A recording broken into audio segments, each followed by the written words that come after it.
Baik, bismillahirrahmanirrahim. Assalamualaikum warahmatullahi wabarakatuh. Salam, Om Swastiastu, Namo Buddhaya, salam kebajikan. Sebelumnya saya mengucapkan terima kasih kepada jurisian semua yang menonton tayangan kali ini di Juris Policy Institute, dan saya juga berterima kasih kepada Juris Policy Institute atas kesempatan yang diberikan kepada saya untuk mengisi serial edukasi hukum dan kebijakan publik, yang mana pada kesempatan kali ini, perkenalkan saya Faiko Nur Aziza selaku Wakil Direktur Eksekutif Juris Policy Institute. Kesempatan kali ini saya akan mengisi mengenai sistem pemilu dan demokrasi. Nah, kenapa pada akhirnya tema ini yang saya pilih? Karena pertama, belakangan ini seringkali timbul problematika atau dinamika hukum yang berkaitan dengan pemilu seperti itu ya. Yang mana belakangan kemarin mencuat mengenai penundaan pemilu, ya, kemudian presiden 3 periode, dan akhir-akhir ini merupakan tahun politik untuk menjelang pemilihan umum atau pilpres di tahun 2024. Maka saya rasa untuk mengetahui ya dasar-dasar mengenai sistem pemilihan umum dan demokrasi itu sangat penting. Nah, pada kesempatan kali ini mungkin saya lebih kepada keterkaitan antara pemilihan umum dan demokrasi, seperti itu ya. Nah, sehingga tema besar yang saya ambil adalah mengenai sistem pemilihan umum dan demokrasi.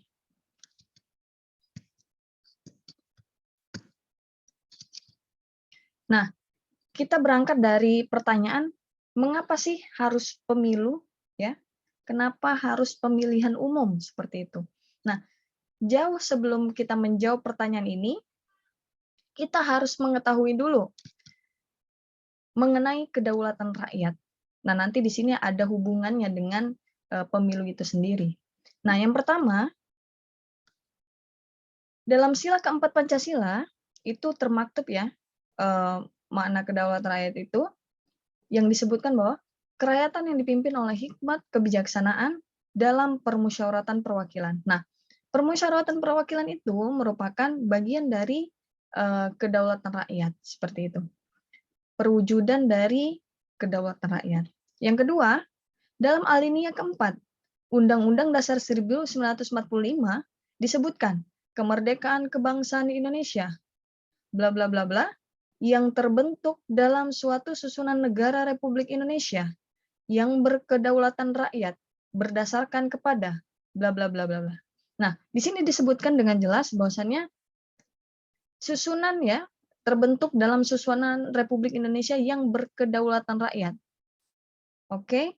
Nah, yang ketiga, dalam pasal 1 ayat 2 Undang-Undang Dasar 1945 disebutkan bahwasannya kedaulatan berada di tangan rakyat dan dilaksanakan menurut Undang-Undang Dasar. Nah, ini lebih rigid lagi, bahwasannya kedaulatan rakyat itu berada di tangan rakyat, dilaksanakan menurut Undang-Undang Dasar. Nah, dari kerangka ini kita dapat menyimpulkan bahwasannya Indonesia ya merupakan negara yang menganut prinsip dari rakyat oleh rakyat untuk rakyat, sehingga kedaulatan rakyat ini merupakan suatu bentuk ya atau prinsip yang dianut oleh negara Republik Indonesia seperti itu. Nah, lalu kedaulatan rakyat ini memiliki suatu konsekuensi. Nah, konsekuensi dari kedaulatan rakyat itu ada 3 poin yang saya catat. Yang pertama, adanya kebebasan berserikat, berkumpul, dan berpendapat. Yang kedua, jaminan hak politik, baik itu memilih ataupun dipilih. Ya. Nah, yang terakhir adalah sistem pemilu yang demokratis. Nah, di sini ada kolerasi ya antara kedaulatan rakyat dengan sistem pemilu dan demokrasi ya. Sehingga ya sistem pemilu demokratis itu merupakan bagian dari konsekuensi yang timbul akibat kedaulatan rakyat. Karena tadi Indonesia berprinsip sebagai negara yang berprinsip kedaulatan rakyat, meletakkan rakyat sebagai posisi tertinggi ya dari pelaksanaan penyelenggaraan pemerintahan dan kenegaraan seperti itu. Selanjutnya, tadi sistem pemilu yang demokratis. Nah, bagaimana mengetahui ya bahwasanya suatu pemilu itu berjalan secara demokratis atau tidak? Nah, setidaknya ada 7 prinsip yang harus dipenuhi atau terpenuhnya pemilu yang demokratis. Yang pertama, adanya kesetaraan antar warga negara. Yang kedua, undang-undang pemilu yang demokratik untuk menjamin kepastian hukum. Nah, yang ketiga, persaingan yang bebas dan adil antar peserta pemilu. Yang keempat, partisipasi masyarakat dalam penyelenggaraan pemilu. Yang kelima, penyelenggaraan pemilu yang independen. Penyelenggara pemilu yang independen, profesional, berintegritas, dan menjalankan kepemimpinan yang efektif, serta bertindak sesuai dengan kode etik. Yang keenam, proses pemungutan suara dan perhitungan suara, rekapitulasi hasil perhitungan suara, dan penetapan hasil pemilu yang berintegritas. Yang ketujuh, proses penyelesaian sengketa pemilu dilakukan secara adil dan tepat waktu. Nah, poin pertama ini, bahwasannya kita ketahui negara Indonesia memiliki latar belakang warga negaranya yang berbagai macam latar belakang ya, baik suku, agama, ras, dan lain sebagainya. Nah, ini harus diperlakukan sama, setara, gitu ya. Tidak ada skala prioritas suku mana yang harus didahulukan untuk istilahnya kita ibaratkan suku ini yang lebih prioritas untuk mencalonkan sebagai gubernur seperti itu.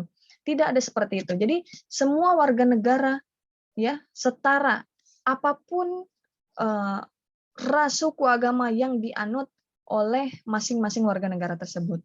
Yang kedua, Indonesia sebagai negara hukum haruslah menjamin ya bahwasannya pemilu itu berjalan secara demokratis. Artinya, Indonesia sebagai negara hukum harus memastikan bahwasannya undang-undang pemilu yang ada itu memadai untuk mengakomodir segala hak dan kewajiban yang akan timbul baik kepada peserta pemilu maupun kepada masyarakat seperti itu. Yang ketiga, persaingan yang bebas ini maksudnya peserta pemilu itu dalam undang-undang pemilu itu yang dimaksud peserta pemilu itu adalah partai politik, karena partai politiklah yang nanti akan mencalonkan sebagai calon-calon yang duduk sebagai calon legislatif maupun eksekutif seperti itu. Jadi peserta pemilu di sini adalah partai politik. Yang keempat, masyarakat haruslah atau punya hak dalam berpartisipasi dalam penyelenggaraan pemilu. Bahwasanya semua warga negara ya memiliki hak untuk memilih siapa calon-calon yang akan mewakili suaranya nanti di parlemen ya. Seperti itu. Nah, yang kelima, ini lebih kepada penyelenggara pemilu. Kita sebut saja KPU dan Bawaslu ya, tapi Bawaslu lebih kepada lembaga pengawasan, tapi yang lebih bertanggung jawab terhadap penyelenggara pemilu ini adalah KPU. Nah, KPU ini haruslah bersikap adil ya, integritas, berkompeten dan lain sebagainya. Tidak boleh KPU ini mendahulukan salah satu calon ya yang nantinya akan mencalonkan diri sebagai katakanlah sebagai calon presiden dan wakil presiden. Tidak boleh KPU sebagai penyelenggara KPU ini berpihak kepada salah satu calon presiden atau wakil presiden atau calon legislatif yang nanti akan mencalonkan diri seperti itu. Jadi harus independen, profesional, berintegritas. Ini adalah tugas yang sangat luar biasa berat seperti itu. Nah, maka tugas-tugas KPU itu diakumulasi dalam suatu kode etik yang harus dijalankan oleh penyelenggara pemilu. Nah, yang keenam ini lebih kepada hasil pemilu ya. Jadi pemungutan, proses perhitungan, rekapitulasi dan lain sebagainya itu harus menghasilkan suatu hasil yang berintegritas. Artinya tidak ada campur tangan pihak manapun yang berkepentingan untuk menentukan hasil daripada pemilu yang dilaksanakan seperti itu. Nah, jikapun ada kecurangan-kecurangan, katakanlah, atau ada salah satu calon yang merasa tidak puas seperti itu bisa mengupayakan ya, mengupayakan melalui proses-proses penyelesaian sengketa pemilu yang diatur dalam Undang-Undang Pemilu seperti itu, sebagaimana dalam poin 7. Nah, pada akhirnya kita masuk kepada jawaban, kenapa sih harus pemilu? Saya mencatat 5 poin. Kenapa harus pemilu? Pertama, dalam paham kedaulatan rakyat, pemilu sebagai sarana implementasi kedaulatan rakyat. Yang kedua, pemilu dianggap sebagai sarana perwujudan kontrak sosial atau antara penguasa dan rakyat. Yang ketiga, pemilu adalah sebagai sarana artikulasi aspirasi dan partisipasi masyarakat. Yang keempat, pemilu adalah sebagai sarana legitimasi kekuasaan politik.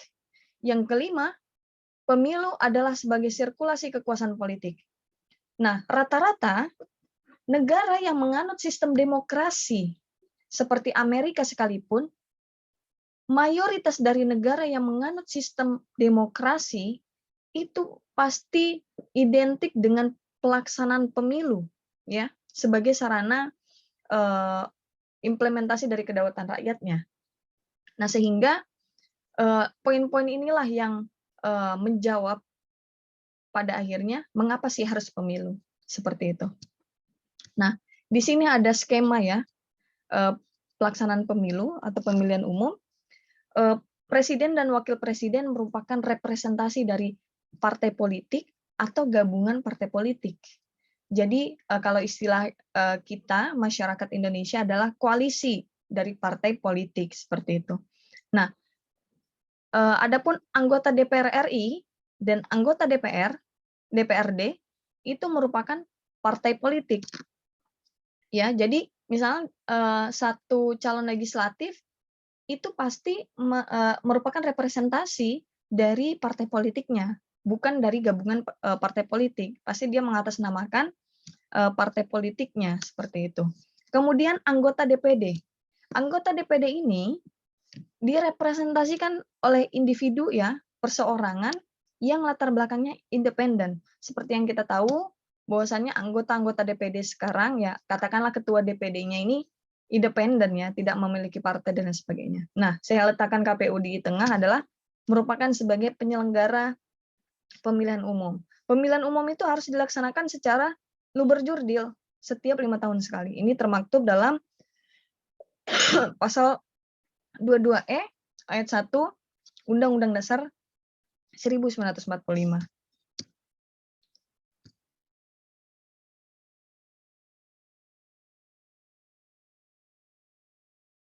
Baik.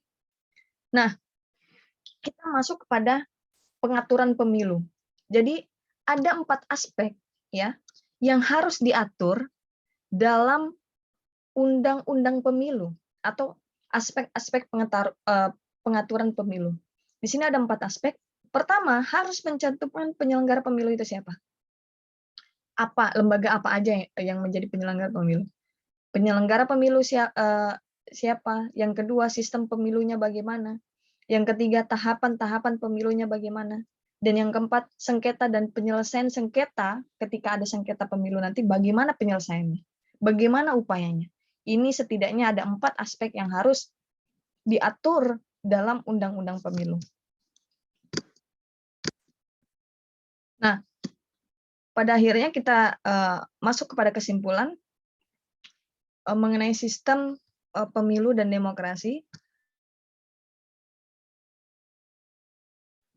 Kenapa kedua hal ini sangat identik dan saling berkaitan? Yang pertama, karena paham kedaulatan rakyat identik dengan demokrasi dan pemilu sebagai sarana pelaksanaannya. Nah, pemilu adalah sarana pelaksanaan dari kedaulatan rakyat yang dilaksanakan secara langsung, umum, bebas, rahasia, jujur, dan adil atau luber-jurdil dalam Negara Kesatuan Republik Indonesia berdasarkan Pancasila dan Undang-Undang Dasar Negara Republik Indonesia. Ya, mungkin cukup sekian.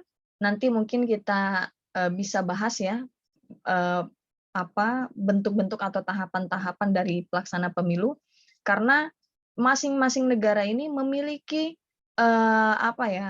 memiliki satu ciri khas ya dalam penyelenggaraan pemilu seperti itu. Mungkin cukup sekian dari saya. Silahkan dengan senang hati teman-teman jurisian mengkritisi apa yang saya sampaikan atau memperbaiki malah. Saya terima kasih sebelumnya kepada teman-teman jurisian semua. Jika teman-teman ada pertanyaan mengenai materi yang saya sampaikan, silahkan di kolom komentar atau di sini ada kontak Juris Policy Institute ya, di email jurispolicyinstitute@gmail.com. Ada juga nomor telepon admin, nomor WA ya, WhatsApp admin JPI, atau kunjungi website kita jurispolicyinstitute.id, atau Instagramnya yang belum follow silahkan follow @jurispolicyinstitute, dan YouTube-nya Juris Policy Institute. Silahkan subscribe ya. Dan nanti kritisi saya sangat berterima kasih kepada teman-teman yang memiliki paradigma lain mengenai materi yang saya sampaikan. Dan saya harap ilmu pengetahuan ini terus berkembang, dan jikalaupun ini merupakan hazanah baru dari teman-teman ya, maksudnya ini merupakan hazanah yang baru untuk teman-teman dapatkan, saya harap teman-teman tidak merasa puas dan terus mengelaborasi materi-materi yang diberikan dalam serial edukasi hukum dan kebijakan publik oleh tim Juris Policy Institute. Kurang lebih saya mohon maaf jika ada kekurangan.